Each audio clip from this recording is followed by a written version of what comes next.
What's up, guys? This is me and Ben here on the practice field. We just went to the spring private event and then just got back from the press conference and wanted to just do a quick little catch up.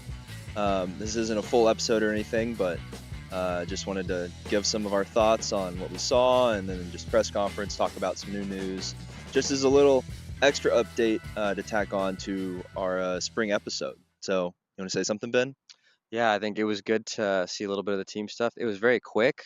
It was kind of just like a practice where they did like individual drills and then they had a little bit of team stuff. It was kind of good to see where everyone's at. I think starting on the line, there's a lot of shuffling. Coach talked about it in the press conference that they're shuffling a lot, but it looked like we had Savion Bird, Logan Parr, Josh Bates at center, Addison Nichols, and then PJ Williams, of course, as the right tackle.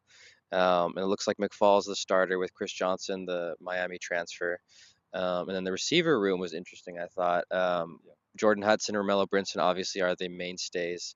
But then Jackson Lavender was playing the slot, and then we have some injuries there. So Yeah, and it felt like watching them, it felt a little light. We're yeah, kind of talking about it. They do have guys with injuries, and so that's gonna obviously we're not gonna see them tonight. But yeah, yeah, I feel like maybe they will be looking to pick some up in the portal. I don't know. What do you think? yeah. I know Coach talked about. I think we feel good. We're hopeful that obviously Jordan Hudson will make a step. I think Romello Brinson kind of proved himself, I thought, last year until he got injured. So those two guys I feel like we can rely on. And it's after that, who else? I know Coach said Jalen Cooper and then who's the slot guy that was injured? Singleton, Dalen Singleton. Dalen Singleton was hurt today, so we didn't see him, but we've heard he looks good. And then Jalen Cooper apparently is starting to step up. And then I think they said they have a JUCO guy who's apparently 25, so he's almost our age. Link Rhodes, who's supposed to be pretty good. I know somebody told us that they're excited about him. So I think we have some guys coming in, but yeah, it definitely looks like it's going to be kind of a wait and see there. Yeah, and there's still movement. When we're recording this, this is the final day that someone can declare for the portal. And today, Keldrick Luster declared. Just a little shocked by it, but when you actually think about it, it kind of makes sense.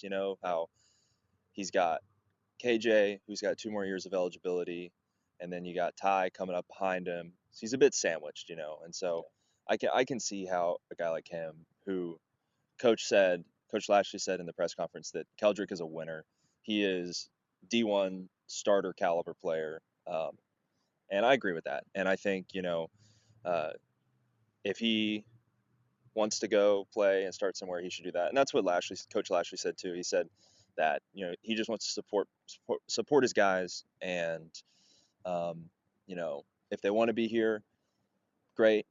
If they want to be here, but see a better opportunity somewhere else, he also wants to support them there. So Yeah, it was really cool. I think Coach is just a great guy. It's yeah, cool to see how they're going to support the guys that want to move on. There's no bitterness or anything. And so, something interesting is somebody that we were talking to at the practice was telling us. So Tyler Van Dyke, and then obviously Ty Hawkins are the other two quarterbacks. So that's three. And then I think there's a walk on or something. But what he was telling us basically is Ty Hawkins is looking really good so far, but he's not going to be the backup. And then Van Dyke has a long way to go. So don't be surprised if they add another one. We don't know who that would be. Coach kind of talked about it a little bit. He's saying three is okay. It seemed like he left the door maybe open for adding another, but for sure. no specific plans because it could get pretty thin. Obviously, like Kevin's the guy, but if something were to happen, then kind of would be a little dicey. So, seems like there could be some movement there. But yeah, we'll see. Yeah. We also asked, I'm gonna brag on myself, Ben, Oh yeah, do it. but I got a great question from Coach Lashley. It's number three. That's number 3 for the Mustang That's mood. right. If you've been counting, Yeah. we definitely Oh have. yeah. This is my first great question, and I think it's actually my first question that I've asked Coach Lashley. Okay. So I'm 1 for 1 on great Nice questions. work. Um, but I asked him, it seems like a lot of teams and programs are reassessing if they really want to do spring games. And, obviously we couldn't do one because they're putting grass on the field. So I asked him, if he could do his ideal spring event for fans, like what would he do? What would he want to do? And he kind of danced around it. It was more of a kind of let's figure out what the rules are first, and then we'll figure out how to do what's best for college football. He definitely wants to do something for the fans. He said that that's really something he loves to have integrated into the program, and and just to engage the fans with. He did mention though that he's interested in exhibition Yeah, games, which I think would be super cool. And yeah, it's nice to hear other coaches kind of talking about it, but it sounded like he wanted to have the whole transfer portal thing figured out before yeah. he kind of did anything like that. Yeah, and I think we definitely need to figure out the timing of the portal stuff. I think everybody's talked about that. It's just a mess. But yeah, I think it'd be fun to see like I don't know. He talked about like in the NFL sometimes they do the joint practices. They talked about doing it like a spring competition or exhibition would be Yeah. fun, but I guess they're worried about the injuries. I feel like that's going to continue to be a thing, like with especially with NIL, like people don't want to get hurt. So I personally would be surprised if we saw that, but like a joint practice, I feel like people would come out for that, like to see another team, just see what's going on. Yeah, with like a scrimmage. But I did hear, I think it was Josh Pate was talking about if you do an exhibition versus a spring game, with a spring game, you've got your guys playing both sides. And Oh, with I an see. exhibition, you have your guys only playing one side at a time. So really, I feel like it reduces That's a good your point. injury risk. Now, that you can also draw into question the whole idea of like, well, how hard are our guys playing against Yeah, our guys versus a separate team. Um, but I do think it's an interesting point. yeah, It could be an argument towards, well, actually, maybe some type of exhibition game could be better for keeping the team healthy yeah. in the long run. Yeah, I don't think I've ever thought about that. That's a good point. Just want to get to some quick hitters on injury updates. RJ Maryland I think he said he may be back by the summer. Maybe that was kind of the impression I got. He didn't Yeah. specifically talk on it, but tonight at the spring practice, he was kind of doing his rehabbing drills. Matthew Hibner, again in the tight end room, was also not participating, but it sounds like he should be good to go. And then he talked about Jonathan Jefferson on the D line. Unfortunately, is going to be out at least 6 months. So the plan is most likely for him to redshirt and come back another year because this would have been his last year. I feel like were there any other injury things that we talked about? Singleton has a concussion. He's good to go though. I guess another point on the tight end room is somebody told us that don't be surprised if you see all three tight ends being RJ Maryland, Hibner, and then Adam Moore, who apparently looks really good on the field at the same time. Somehow, coach talked about some more 12 personnel.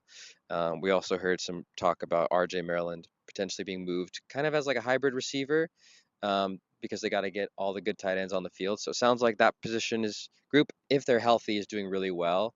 And so that's really exciting to see. Yeah, and I also saw on the roster papers that they handed out to us that Stone Eby was listed as a tight end Yeah, and not a what fullback yeah, that's true. was he? I So saw. kind of interesting. Maybe Yeah, we'll see a bit more action from him when it yeah, comes to catching the ball. I'd love to see like that play against Oklahoma a couple of years yeah. ago. I'd love The to see play, stuff like that yeah, again with him. He's a great guy. yeah. Well, Ben, you got anything else?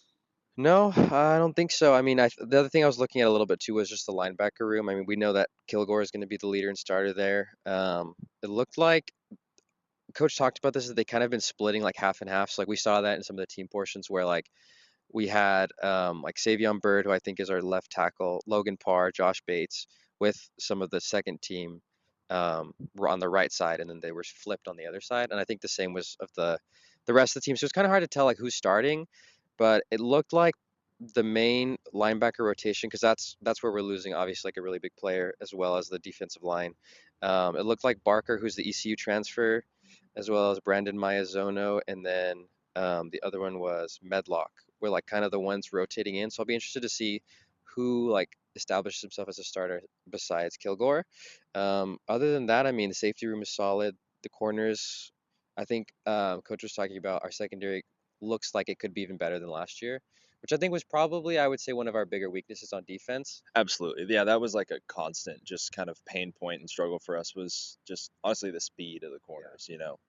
Yeah, and I think the last thing is the D line. I know with Jefferson out, coach was talking about like that's obviously we lost a lot of production there, and so I think there's a question mark about who's going to step up on the line. I think they have people that they feel good about, but we're just going to have to see who steps up. But yeah, I mean everything looks good. I mean obviously Kevin looked great. Ty Hawkins looks pretty good too. It was fun to watch him play, and yeah, I think that's all I got.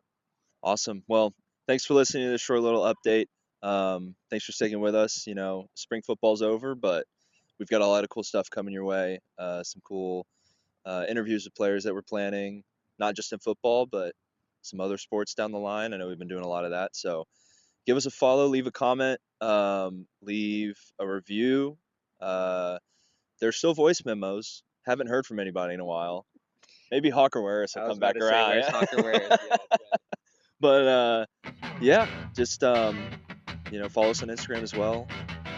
And yeah, that's all we got. So All right. thanks again. Pony up. Pony up.